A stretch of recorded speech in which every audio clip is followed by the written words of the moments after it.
And welcome to another exciting episode of Season 2 of The Energy That Surrounds Us. I'm your host, Michael, and today I have a very awesome special guest for you all. I've met her through a Facebook group, and we have a friend in common. And so, without further ado, I'm going to turn it over to Olga. Hi, Michael. Hi, everyone. I'm very happy to be on the show. Very excited. Every time I talk to you, some interesting topics come up, and I feel really nice. You have a really nice energy to you, which is a welcome thank you. energy. Yeah. And in defense, I did not even attempt your last name because I am sure I would just butcher it to no end. It's Olga Aydınoğlu, which is my husband's last name. So I have my first name is Olga, which is Russian, and my second name is Turkish. And I recently become Turkish citizen, so it's kind of, I like the transition of half of my name being Russian, half of my name being Turkish, and also being Russian citizen and Turkish citizen. So, well, congratulations. Thank you. Yeah. I like that. Yeah. So for reference point, you have a really interesting background and skill set. Would you like to give a little bit of your background and what you do? Yes, I was thinking of how to do that because it just seems like something very big, gigantic, and wordless. How do I possibly put in words, right? So I thought as an icebreaker, I have a little poem, which also describes what I do. Coincidentally, because I am a writer. So, and this is the kind of stuff I write, which is partly, I call it partly channeled, partly mine, Tales of the Spirit and the Divine, which is also my book series. So it's just something that comes through naturally when I have questions. So to my one of my questions of what am I and what do I do, this poem came through. I am a traveler. Where do you go? I fly far away into my soul. What do you do there? I stay there. I sleep. Sometimes I awaken from a dream very deep. Then I wonder in awe how it felt to believe the stories, the lore of my own dreams. The stories were fake then, made up and untrue. Not at all. Not at all. Imagine they may be. They are truer than true. They paint the relationship between me and you. Who are you, my traveler deep within? I am bigger than life, not yet all felt, not yet all seen. I travel my lifetimes. I travel through time. I am alone in this darkness of mine. I touch myself lightly. I touch myself deep to see if I'm brightly lit up or asleep. I find myself over and over again in different faces, in joy or in pain. I cry with my sorrows. I laugh with my kids. I color myself any way I please. And it goes on, but I think it kind of says the gist of it. Um, so, a shamanic healing practitioner is also one of the things I do, in addition to being an artist and writer. Um, and I feel like the number one thing that I do is actually, like a kid, I look at myself as a structure and I deconstruct myself and I wonder what I'm made of, how I am made. Um, and coincidentally, it also is a search for discovering how the universe functions, but it also takes me within because without learning how I function, my soul what is the construction of my soul? Um, I can't also, as within, so without, as above, so below. So if I go discovering myself, I also discover the universe and vice versa. So, yeah, like a kid, I go within, I deconstruct stuff, I look how I am built. And then if I like to, I am going to change how I'm built, like reprogram myself, so to speak, and then watch the new me and then repeat the process again, always kind of reconstructing myself. So this is kind of the best definition I have of being a shamanic healing practitioner, of also helping other people do that. And if they don't want to do that by themselves, I am there to go in and help restructure something that they find painful, for example. So I go into their soul world and I help them to, yeah, kind of reprogram themselves, restructure their inner world so that they would experience in this life something that they asked for, like me. Like, let's say they said, I have relationship problems, or I have money problems, or I have a fear of this, I have a fear of that, or I have a chronic something. So we can work on that. And the way I do that is I work psychically with the soul world. I find out what's going on, and then I help to change that. Yeah, so in a nutshell, that's kind of what I do. No, that's really cool. And so, what got you started in all this work? Like, Well, what was your calling like? I actually kind of started I know exactly at 2 years old. Because at 2 years old, I was in bed and I had vivid experience, and I don't know how to call that vision or experience or something, but I'm there.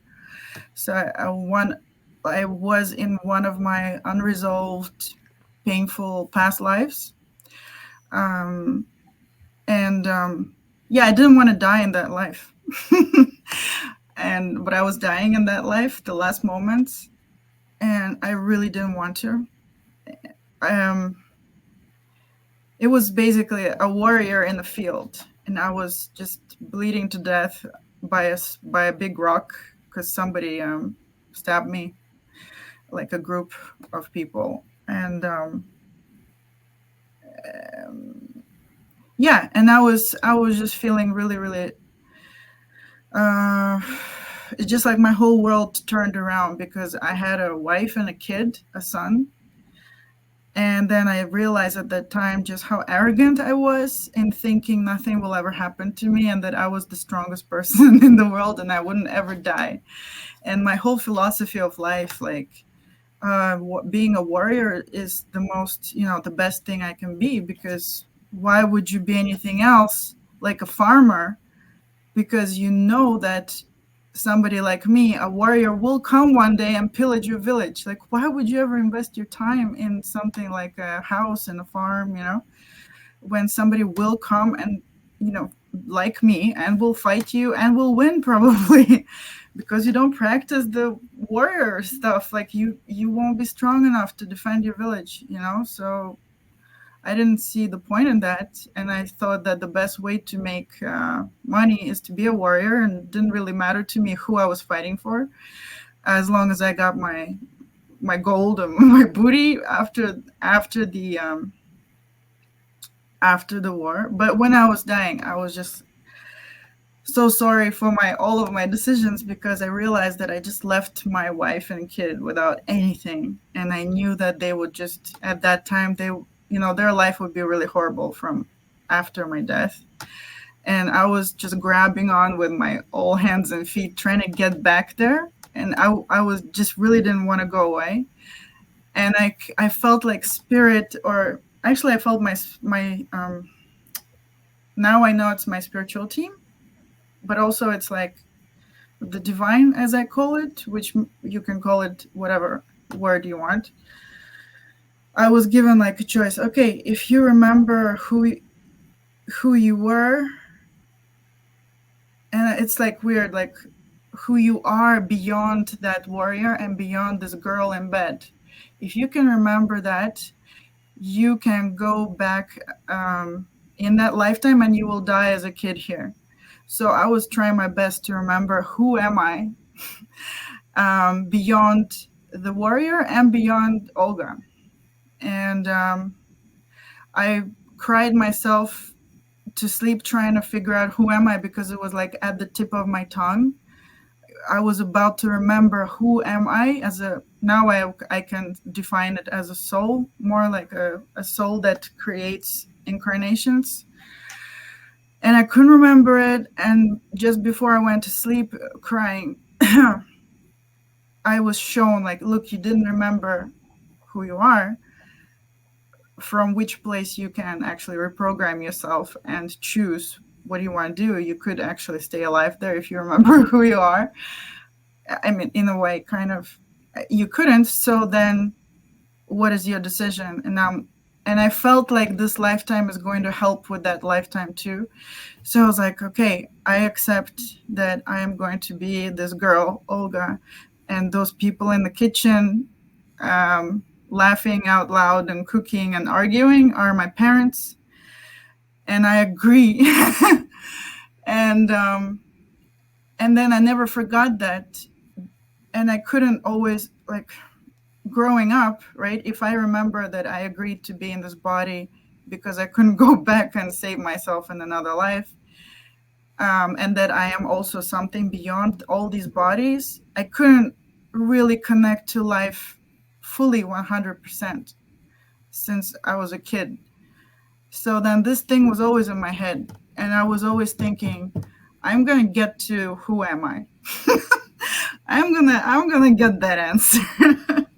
So in my pursuit of who am I, all these things that I do, this is where it began. Yeah.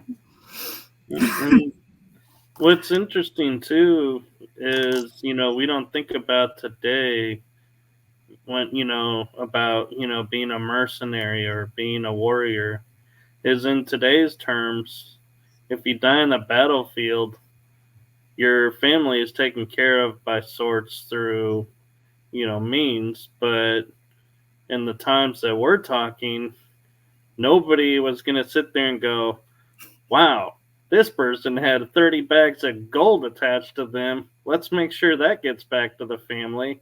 No, they were going to divvy it up amongst themselves and nothing went back.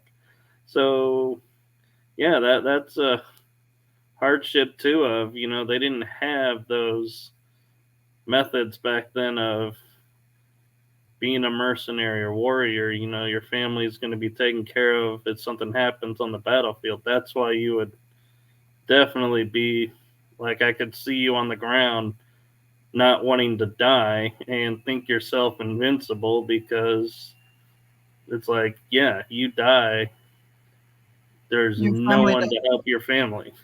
Hmm. Yeah, but actually, with shamanism, which I learned from my teacher, who is mostly their traditions are Celtic and a Scandinavian tradition, and she has a teacher, like teacher of my teacher, who is also kind of sometimes teaching us and mostly teaching her, and then she passes down her knowledge to us, her students. With the practice of shamanism, I actually learned to resolve that lifetime, um, the pain and the regret and the feeling of there being no resolution and the pain and suffering that carries on. Yeah, this is actually a good example of what we do in shamanism. Is we resolve other lifetimes that were not resolved, that we're still carrying, and we don't even know how we're carrying it. Maybe we're carrying it in a chronic disease, like a physical thing that appears, and it depends on our levels of awareness of what we're carrying. So yeah, I learned to travel back to my different lifetimes, including that one, and resolve them one by one. And the resolution usually happens. It's every resolution is unique because there is no kind of structure or a rule book that says if this then this, like we study at school today, with like neat definitions and everything, logical steps. But I learned that the wife and the kid also are incarnations of a soul, let's say. I mean, their own souls. And I like to use this word, it takes two to tango. Nobody is a true victim of a situation or, a true complete evil perpetrator, as I see it now. Because I saw myself as an evil perpetrator who, and my wife and kid were victims. So I was trying to right that wrong. Yeah, It's a true, little wrong. reverse psychology there. Yeah.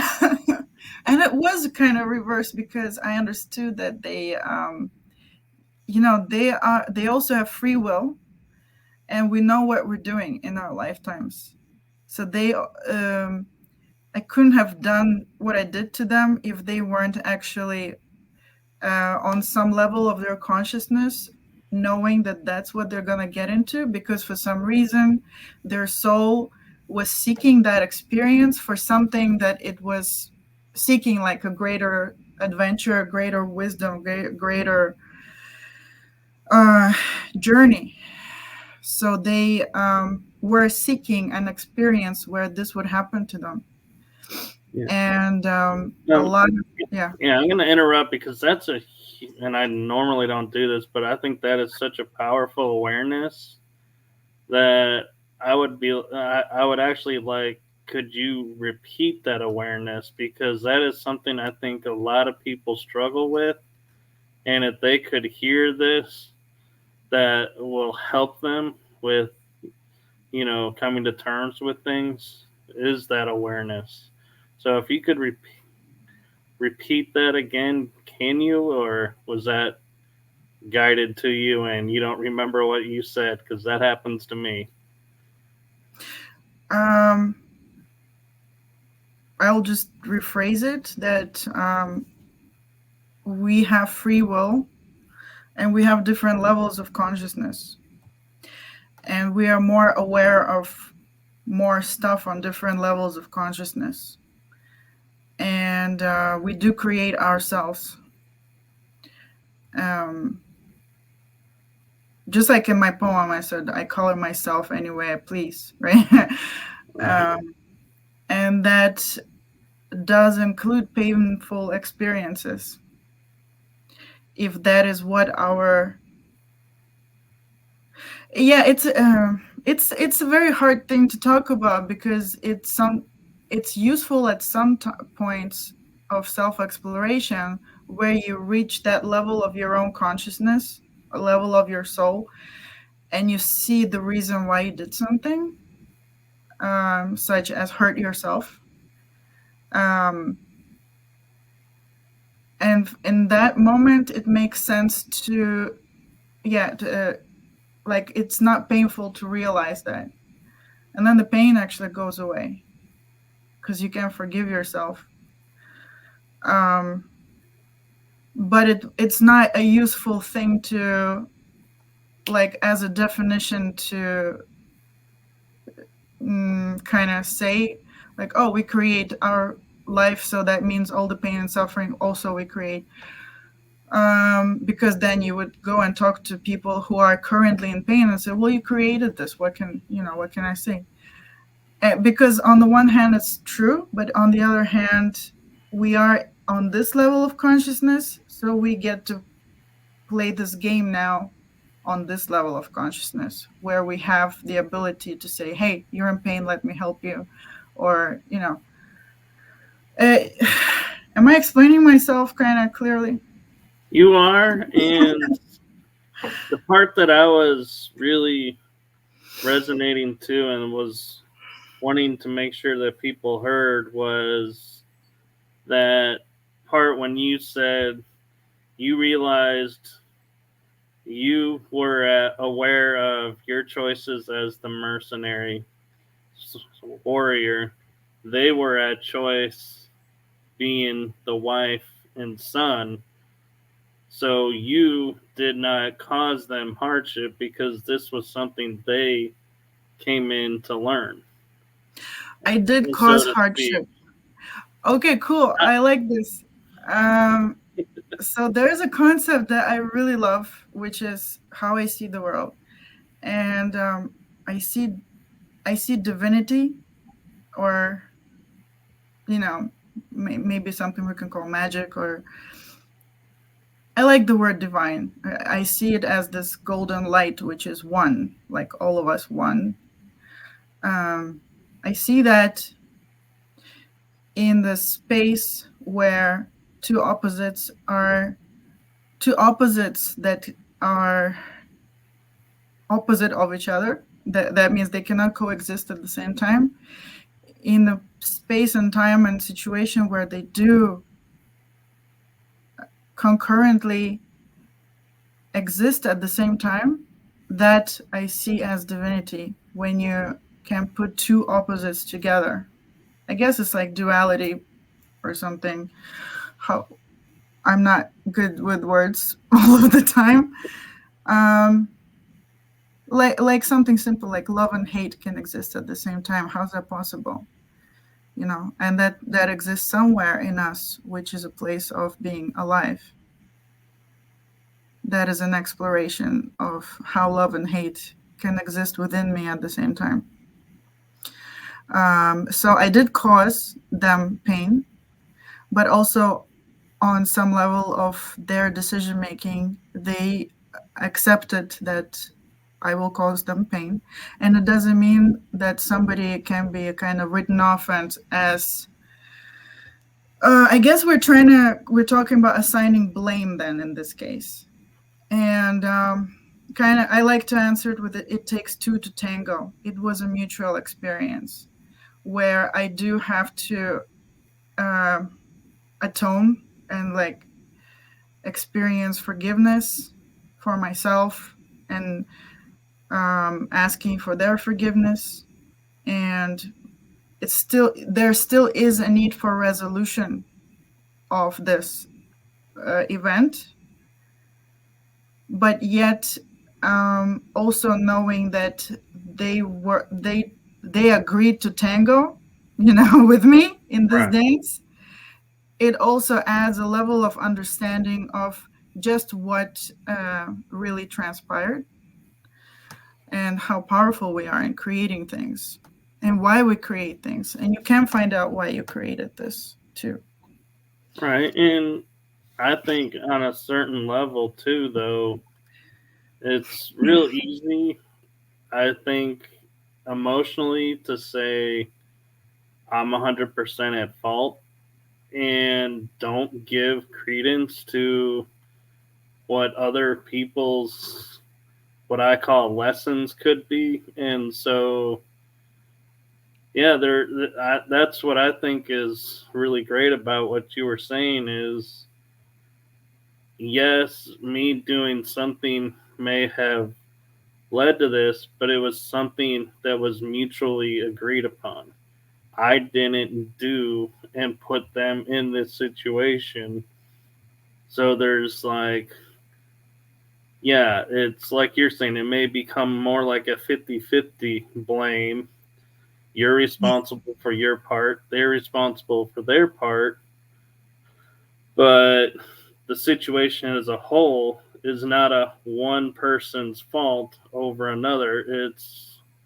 It's an equal fault, and so therefore we don't have to, in my opinion, how I see and feel that is, go to the extreme of looking at, okay, what did I do to this person, what did I do to this person, how that affected them, what did I rob them of, because then I'm taking away their part. And so, like you're saying, is now the way to look at it is, this is my part, this is what I did, and this was what was wrong about what I did, but that's where it ends. That's where the healing ends, because otherwise you take on their issues and lessons, and that can be detrimental, in my opinion. Do you feel the same way? Yeah, a lot of the things we work with, and I work with as part of healing, is working with blame, which is very painful and detrimental, um, guilt that comes as a result of that, shame, and that, shame, blame, guilt, resentment, and then self deprecation because of that, and then self punishment, and that leads to violence. So Yoda was right. From Star Wars. I'm telling It, you, there is more wisdom in those movies than anyone could ever imagine.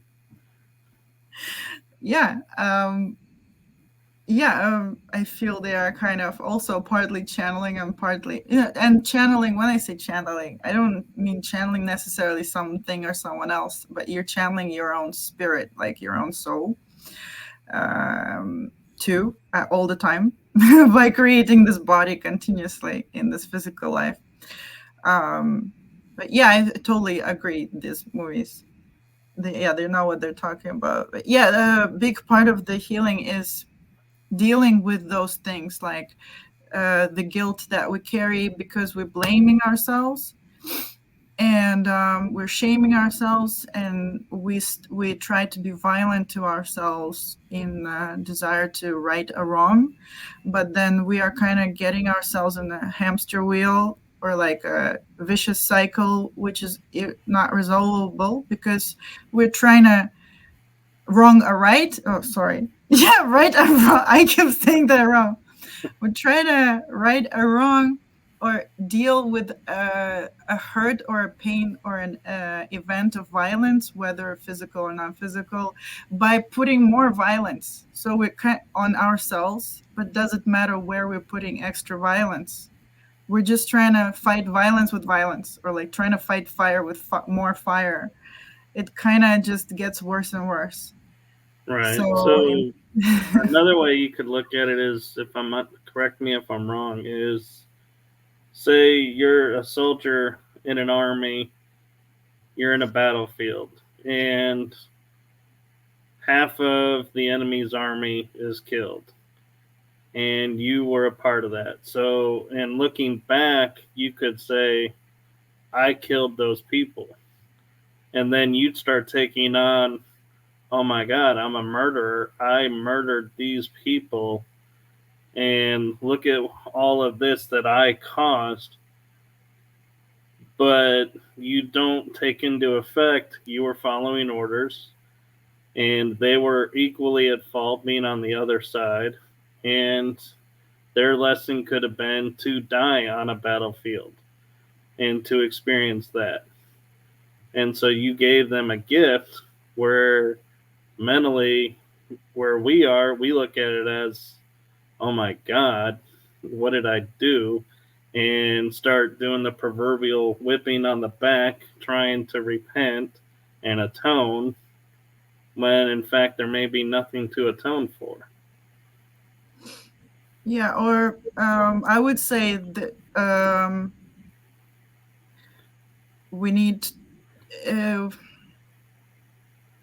we do need to kind of, from my experience, I'm not saying killing is right, yeah, and yeah, yeah, because yeah, it was a yeah, war, it was okay. I'm just meaning, don't take it on in the bigger picture of yeah.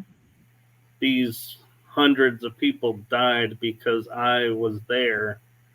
It's, yeah, you may have been responsible for 10, Mm-hmm. but it's a difference of perspective of saying, yeah, my part was following orders, defending my land, or following orders to seize this land or something. And if I didn't follow the orders, this would have been the punishment. And it's like you start to look at it differently and going, okay, and it's easier, I think, to get forgiveness for yourself than looking at, oh my God, 300 people died on the battlefield that I was on. I can never get forgiveness for that. Yeah, and that would be like a kind of like a dead end story. And yeah, you're right with forgiveness. From my experience, forgiveness is actually is the number one lesson we learned in shamanism, like forgiveness. And we can relearn that a lot, like forgiveness. Just every day we can learn more about forgiveness on different layers. So forgiveness really is a kind of gigantic medicine for, I think, everything. It's not only forgiveness, but everything can use forgiveness. And I guess I'll give you an example also of like a non-war situation and victims and perpetrators. Because now I'll give you an example of me being the victim. Whereas as a warrior, I was kind of the perpetrator, the evil guy who caused harm. So I've had, through years of kind of traveling within myself and visiting different lifetimes for healing various parts of me, I've seen lifetimes of mine where I was like a peasant that would have to carry water or clean and cook and just serve all my life without owning anything, and just being told that what I want or who I am doesn't matter at all. It only matters, what my job is and that I'm doing it.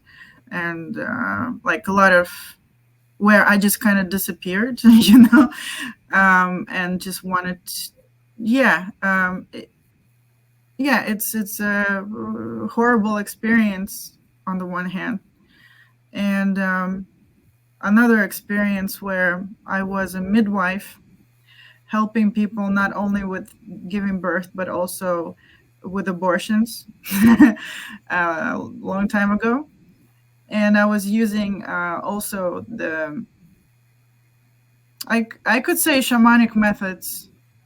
Basically, was working with nature and soul world again. So I was working with that to help people to get abortions, um, so that they don't die and they're fine. Um, and people came, like people would come to me, crying like their world is over because maybe they cheated, or maybe they just can't have more kids because they're, whatever is their family situation, or maybe they're not married yet or something like that. Because at that time, if you're pregnant and you're not married, I mean, your life is going to end pretty much. If not physically, then in other ways. Like you will be considered to be, Discarded. yeah, You uh, would be thrown out. yeah, which is the same as death, basically. And I've had lifetimes of being ostracized in a similar way, actually. Yeah, like I'm telling you these things because there are different notes we're playing in the, like maybe the same karmic story, but we're being in different positions of the same issue, so to speak. So I was also in a lifetime where I was thrown out of a society and um, faced, um, actually freezing death. And then there was a lifetime where I was ostracized for being a female who loved to enjoy herself, um, and still staying in the village, which is even worse than dying immediately because there's shame forever and you're an outsider forever. And also, I was a midwife for people who don't want that kind of lifetime. So I helped them to get those abortions with the help of plants and earth medicine and things like that. So finally, I was found out and I was publicly executed. And a lot of the people who I helped, and they were begging for, for help, like, please, please, please, I need to, I can't have this child. Those people who I helped were standing there in the crowd watching, and they didn't say anything in my defense, while I was publicly tortured and slowly killed. Um, as an old woman. And then I had to sit with myself for a long time and figure out all these connections, and figuring out, blame. Because if you understand where they're coming from, if they spoke for me, they would basically admit to their issue, and then they would lose their face and lose their livelihood, and then it would kind of cancel my help. Like, you Right. just, I helped you so you can have this life, but now you speak for me and you also are going to die. So is that really what I wanted? Probably not. Because then not only do I die, but all of my work dies with me. So it makes more sense that they didn't speak for me. And I was actually talking to the woman, me, who was dying, because me, from Olga perspective, thinks one thing, and me, from the woman dying, she was thinking a whole different thing, and she taught me a lot of wisdom about life. And you could say, oh, I was a victim, and all those people are terrible, evil doers, and they should be punished or something like that.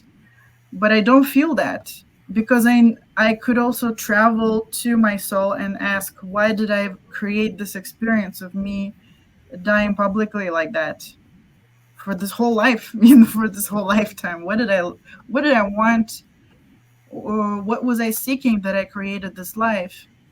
And what I got was, I was learning about what it is to be of service, and what does it mean to be of help.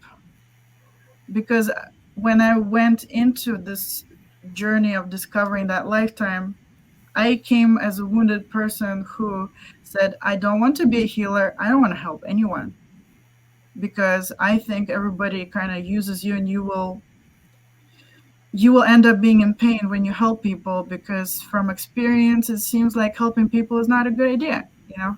And also from this lifetime, every time I would help people, I would be used, and I'd be like, why would I ever help people? I don't want to be a healer or a helper. Like, are you crazy? And then when I dove into that lifetime, I was telling the woman, see, that's a lesson, you shouldn't help people. And she's like, really?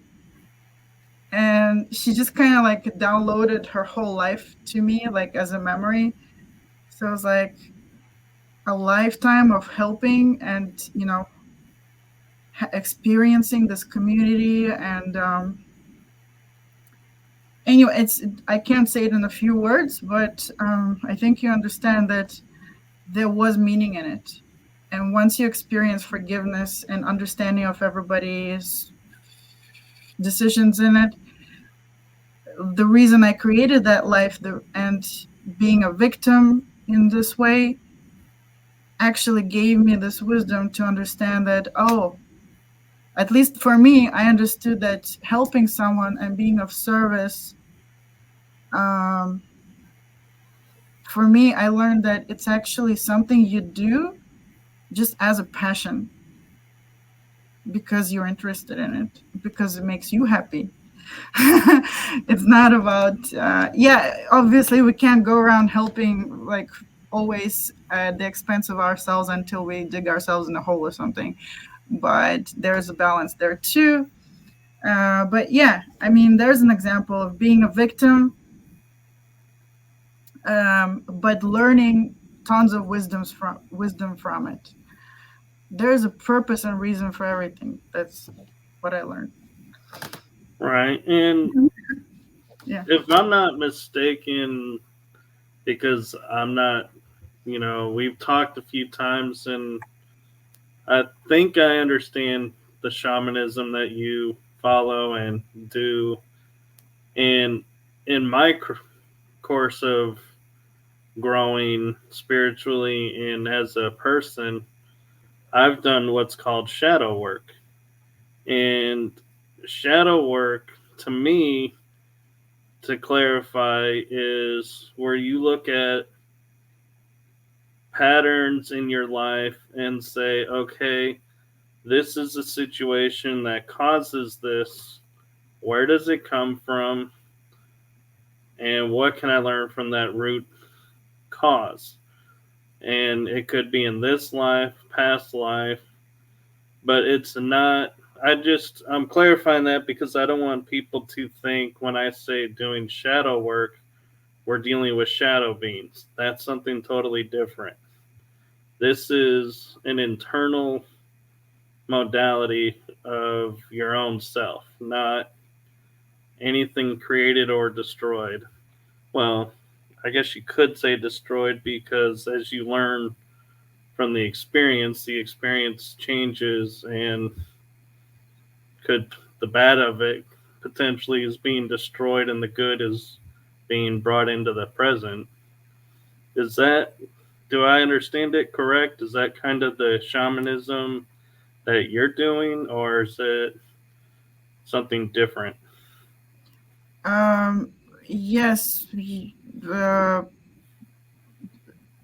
it's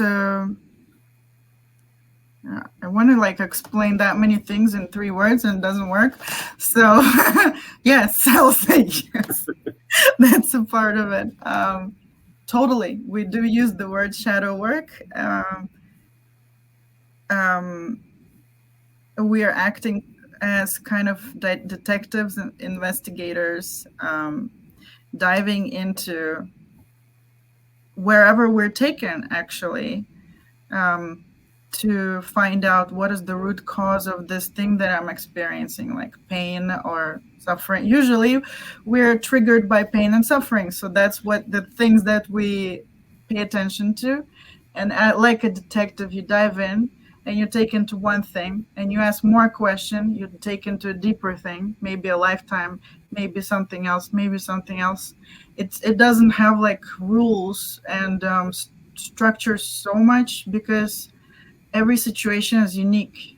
So in doing this shadow work, like the way I am I was taught to do it and the way I practice it, I, you know, I ask, I, yeah, I ask, where is the root, of this thing? Or I ask many, many different questions, which would take a long time to explain, but I ask detective style questions, and then I'm taken to the place where this, and then I sit with that and I interact with it. And if I feel like it, I go deeper. And if I feel like I've had enough for today, I leave it. And then I can revisit next month or tomorrow or in 10 minutes. It's my free will. How much do I dig into myself and what I do with myself? But also, my teachers also stress that we need a balance between the digging into shadow work with going into, as she called it, light work, which is kind of too long to explain, but meaning, balance your self with light as well. Because if you keep digging into shadow every day, it can be quite daunting, and can be quite dark and depressing. And you need some light stuff too. So, experience some joy, pleasure, things like the way I do it is writing poems and painting, expressing myself. That feels like light to me. Yeah. Um, One way you balance. could look at it is in paganism and doing magic is when you remove a negative energy, you have to fill it with a positive energy. Otherwise, you leave a void, and that void can grow, and something much worse could fill the void, and you have opened yourself up to doing more work because you left a vacancy.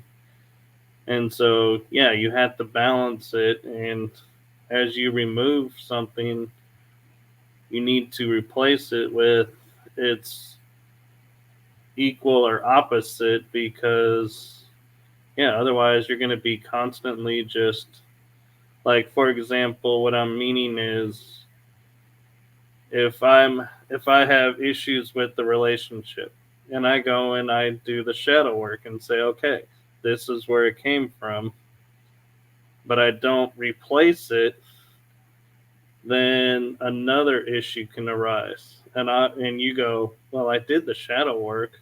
Why didn't it fix? And why is the situation getting worse? Why am I going deeper into the dark? Because you didn't put anything positive in.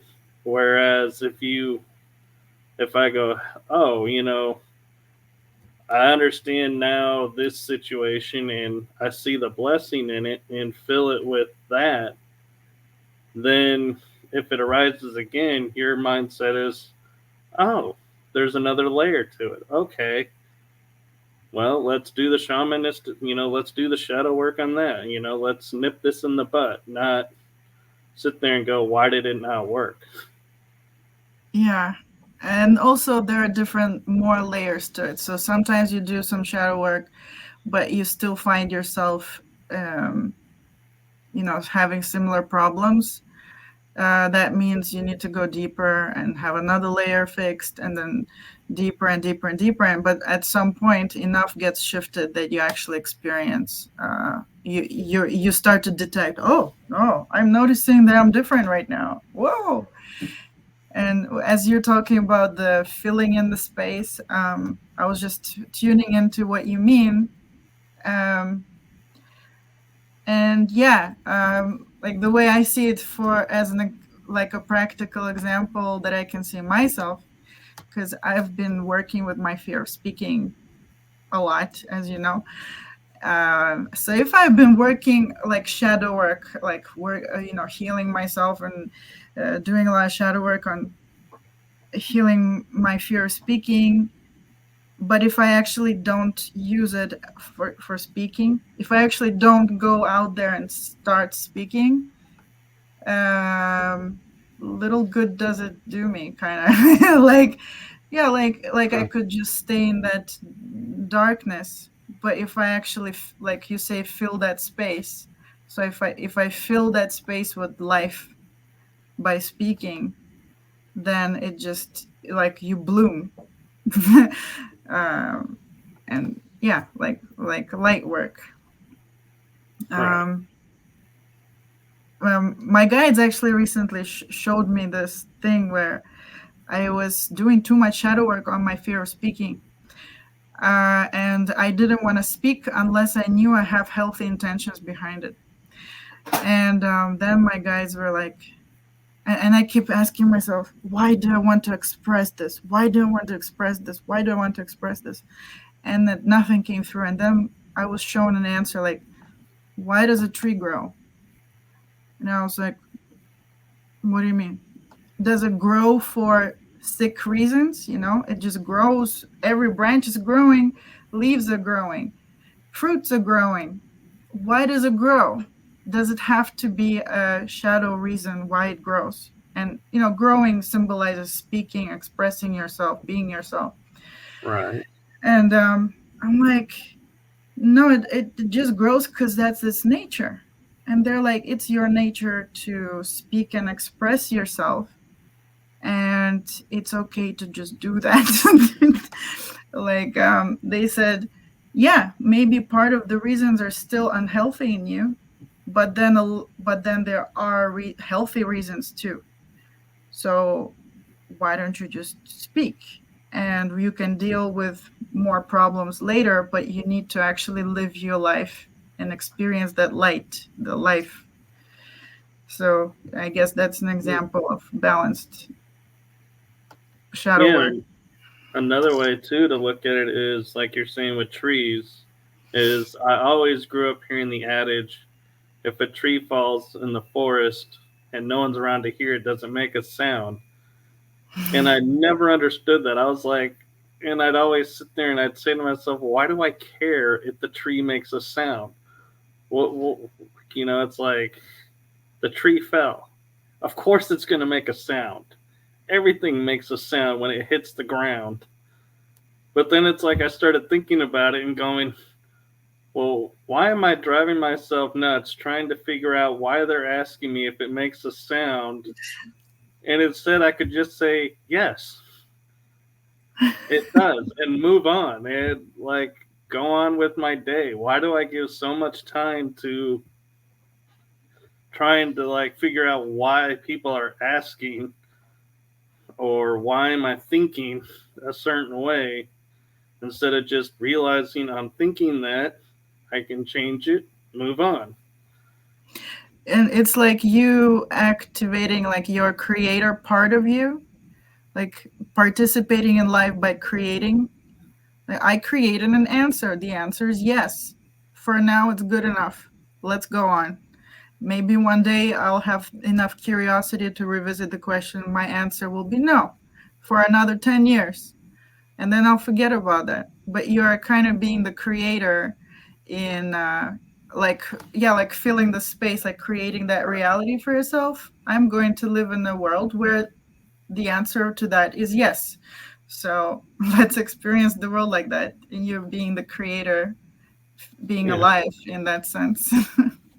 I even found myself one time thinking about it and going, do I ask where this tree is? Because we always assume the tree is on Earth. And so if it's in space, then no, it would not make a sound when it fell and hit something because if space is the vacuum, no sound can travel. So it's like, well, it's like, wait, where's the tree? Where's this forest at? And it's like a whole nother scenario comes in and it's like, oh man, that's like what I like to call the what if trap. It's like you can always go, well, what if this? What if this? What if this? What if this? And it's like, where does it end? There is no end because there'll always be another what if. Yeah, and in a way, every time you answer that question, you have created a reality. And that just reminds me, I'm looking at the yellow door behind you, And I'm like, now I understand that yellow door, because that's you co-creating reality. Like, yeah, there is never an end to what if, because we are endlessly creating ourselves, co-creating our universe. And the questions what if is like the soil, the fertile soil that gives birth to all these new creations.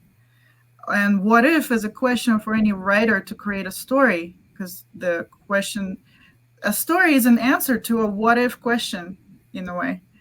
um, and what if is a root, like, yeah, you are being the creator, and I see it as that yellow door of like, I decide that I create this now, and there's a million what ifs that I'm free to pick and choose from and create over there or over there or over there. Like, this is me as the creator, so Yeah. it feels cool to me. We're getting close to the end of the hour. Do you have time to go a little bit over, or do you need a hard stop at the hour? I don't need to. Do you need to? No, Okay. because I was like, so in transparency, we were talking backstage of seeing where this would go and being curious. One thing that you mentioned to me backstage that we were talking about actually just got triggered in my mind. And in the scenario that we were talking, I was like, oh man, there's some really powerful energy off of this. And that is doing the what if to a near death experience, having a near death experience. How the what ifs can just be hiding the true lesson of the near death experience because it'll overshadow it. Do you feel that, or do you disagree? Um, I kind of, What I I'm kind of meaning see. is, Yeah. if, say, I had a near death experience and I'm going, well, what if, this happened while I was doing that? And then you're like, well, what if this happened? Well, why did this happen? What if this didn't happen? Would I still feel this? And that's what I mean is it starts to muddle everything up. Yeah. Then for me, it's like, a what if I didn't have that motorbike accident, and what if I didn't have that near death experience? What would my life be then? And I would say, my life would be not as great as with the near death experience.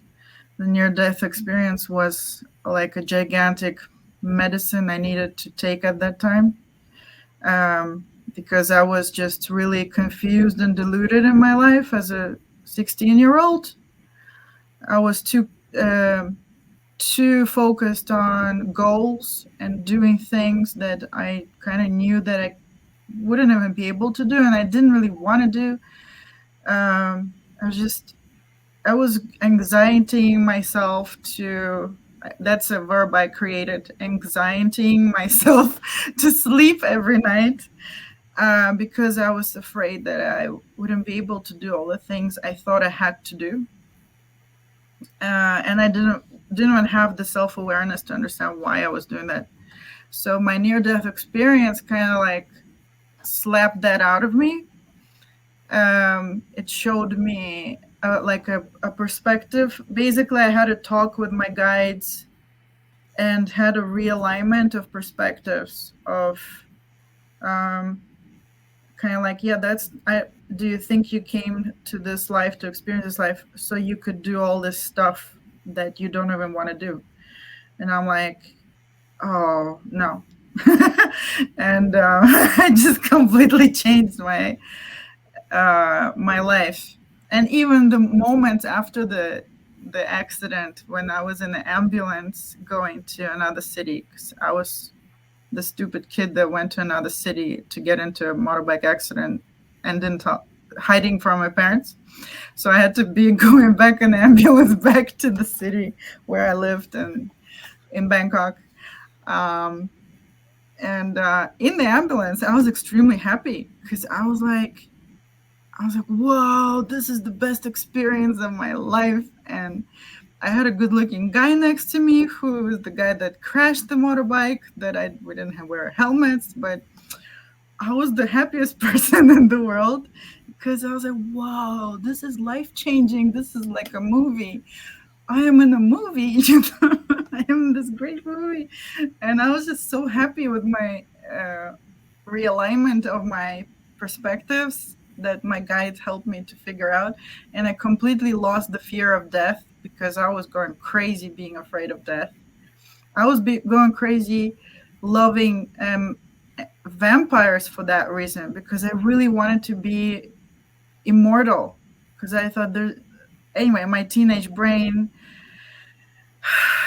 yeah the I lost my fear of death. I lost my understanding that death is painful. It doesn't have to be if you don't want it to. And also I understood that death comes exactly at the perfect time, and you get to make that decision. It's not just like perpetrated on you. It's like you're not the victim, even if it's a motorbike accident or something like that. You're not the victim. Um, you create your death moment, and I was like, whoa, this is so cool. And they kind of taught me like, why don't you live your life so you're okay today at any moment to die at any moment, because that part you won't know until you die, and then you will understand why you chose that moment. But before that, you won't know that you're going to die. So why don't you live your life not even knowing when you're going to die? Maybe today. So, like asking yourself, am I actually happy with the life I'm having if I die today? And if the answer is no, then adjust what you're doing. Like this is the kind of lesson I learned from that. Did I answer that? Yeah, you did. And my last question that I'm thinking for the viewers and for anyone who happens to watch this is it only if you're experiencing repeating patterns that it would be a good idea to seek out maybe doing some shamanistic healing, or what are some like telltale signs that maybe you could benefit from doing some of this work in your life? Yeah, good question, actually. And just you don't have to seek a shamanic healing practitioner only in cases when you notice something bad.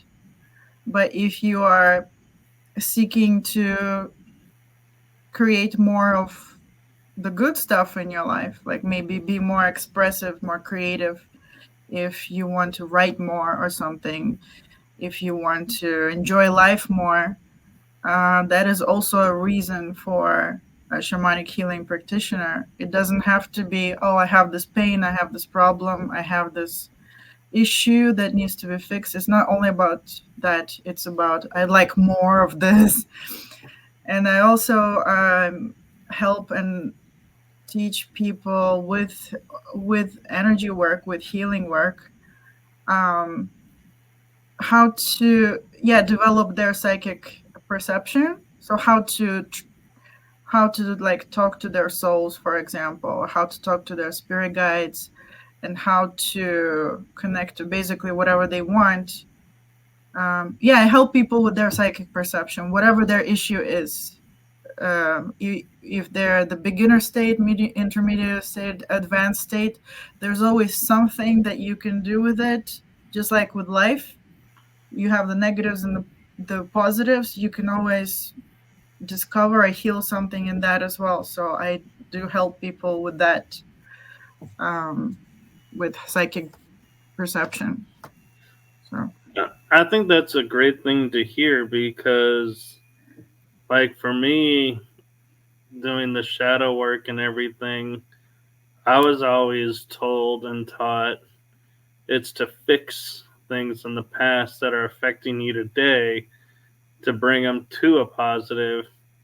And it's great to hear going to a shaman and experiencing or when I say a shaman, someone like you who does the shamanic healing practicing, that everything could be great, and being like you're saying, oh, I just want to enhance this, that's something that can be done. That it's not always for the bad. That you can also do it to like tune up and like kind of, I guess, amp up positives, which is something I don't think we're ever really told or taught in this world. So that's really cool to hear. Yeah, you can always enjoy yourself more, even cleaning dishes or taking a walk or doing whatever you do every day. I don't everything can go lighter and smoother and brighter and more exciting. So that's what I also do with my life as well. Um, and part of that is in my writing and painting. This is the kind of the light side, I guess. Everything has a light side. I don't know why I said that, but I see it as the brightest part of my life, the painting and the writing, which come together. And talking about writing, you have a really cool book out. Yeah, it's called Tales of the Spirit and the Divine. And here's the cover for it, because I just can't like write without painting or paint without writing. So it just comes together. And this is like my watercolor book cover, which I know is not a normal thing to do a watercolor book cover, but you know, who said that you can't? So Right. there And it is. what made you pick all the symbology on the cover? Partly it's the stories. There's a story about a blue crystal. So just because it says tales doesn't mean it's for kids. It's for adults and has explicit content. Don't. It's not for kids at all. Like, don't read it to your kids, guys. Don't. It has sexual content. It has a lot of stuff. Okay, so don't. So yeah, there's a story that has a snake in it. A bunch of snakes actually. There's a story that has a blue crystal in it, and then behind is a pink moon. I don't think with this lighting you can see it, but the whole thing also has like a bit of an esoteric feel to it, and 1920s elevator style. I really love 1920s elevators Art design. Deco, as they call it. Yeah, Art Deco. So I love that. Like, that was the reason for this one. And this is book one. It's a pretty short book, but I'm doing the second book now. This is the second cover. You can't see a guy there. Oops. This is Yeah, me in one of. you can Um, see him. He's shadowed out by the arch behind. Oh, there, you can see his face. it's not finished. That's why I can't see him. He has to Oh, be painted. So he's me. He's my soul in one of its forms that I see my soul. Every time I travel to my soul, like sometimes he shows up, and he has this archway, and it's full of gems. And then he explained to me that each gem is actually a lifetime of mine, which is a gem. Even if I had pain there or sorrow or something like that, even if I was the evil guy, each lifetime is a gem, and it's decorating the kind of archway to this is the like me, the source of me, and connecting to the source of all. And he's standing there like appreciating the whole thing and teaching me about me. So the stories in there are meant to help, yeah, to look at yourself. Every story is different. It's kind of, yeah, partly channeled, partly mine. It helps you find the divine inside. That's what it is. right. And what's interesting too is it, this this is actually technically part two of the talk with you. If you count the reading we did as part one, is one of the things in the reading you kept saying is about me bursting out. And when I saw the light coming out of, like, bursting out of the archway, my first thought was, yeah, she's bursting out. And it's like, I was like, yeah, we talked about this in my reading. And it was like, yeah, it's like my mind automatically saw on the cover that and interpreted it that way.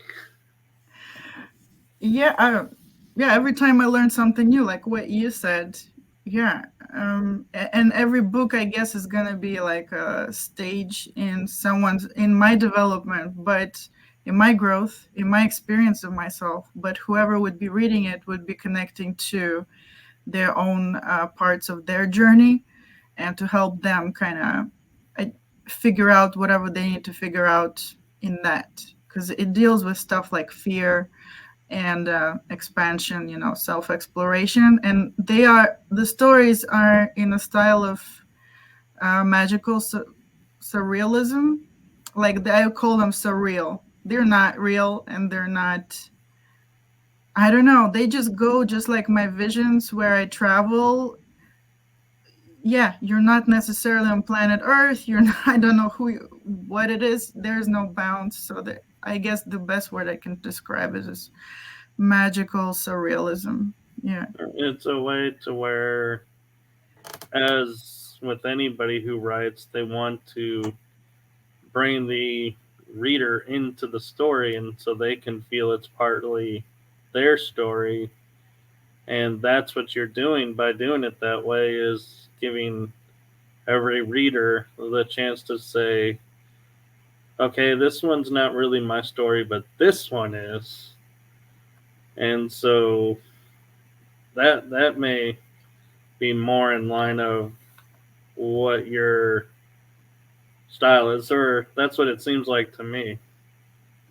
I think they could find themselves in every story because that was the intention. And when I wrote the stories, I actually felt like I was in a kind of trance, and the story kind of comes by itself. And I'm almost like the writer of something that comes through. I am a co-creator, but it also is something that just comes through as an answer to a question, like a what if question. The answer comes, and I write it down. Um, so yeah, I guess I don't know. It will be in the eye of the beholder. But I guess I don't know. I wanted to mention Clive Barker because he's the inspiration for me for my books. If you ever read his books of blood, they are kind of short books of horror. He's the guy who wrote Hellraiser, Yep. and okay,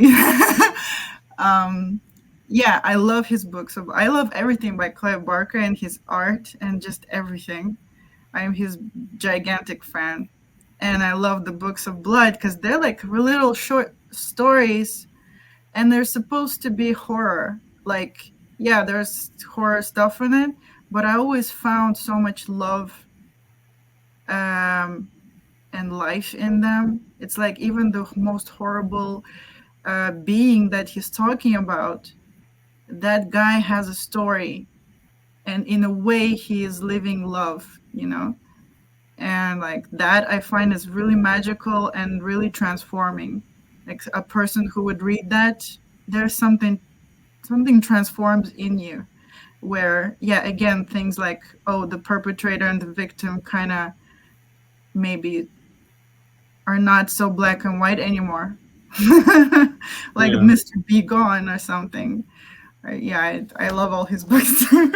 Yeah. More like Jekyll and Hyde. You have both, and it's like a Native American proverb that I heard, where a man was had two wolves, and one would be nice to him and the other one was mean, and so he would always try to correct its behavior through like harsh means like he was taught.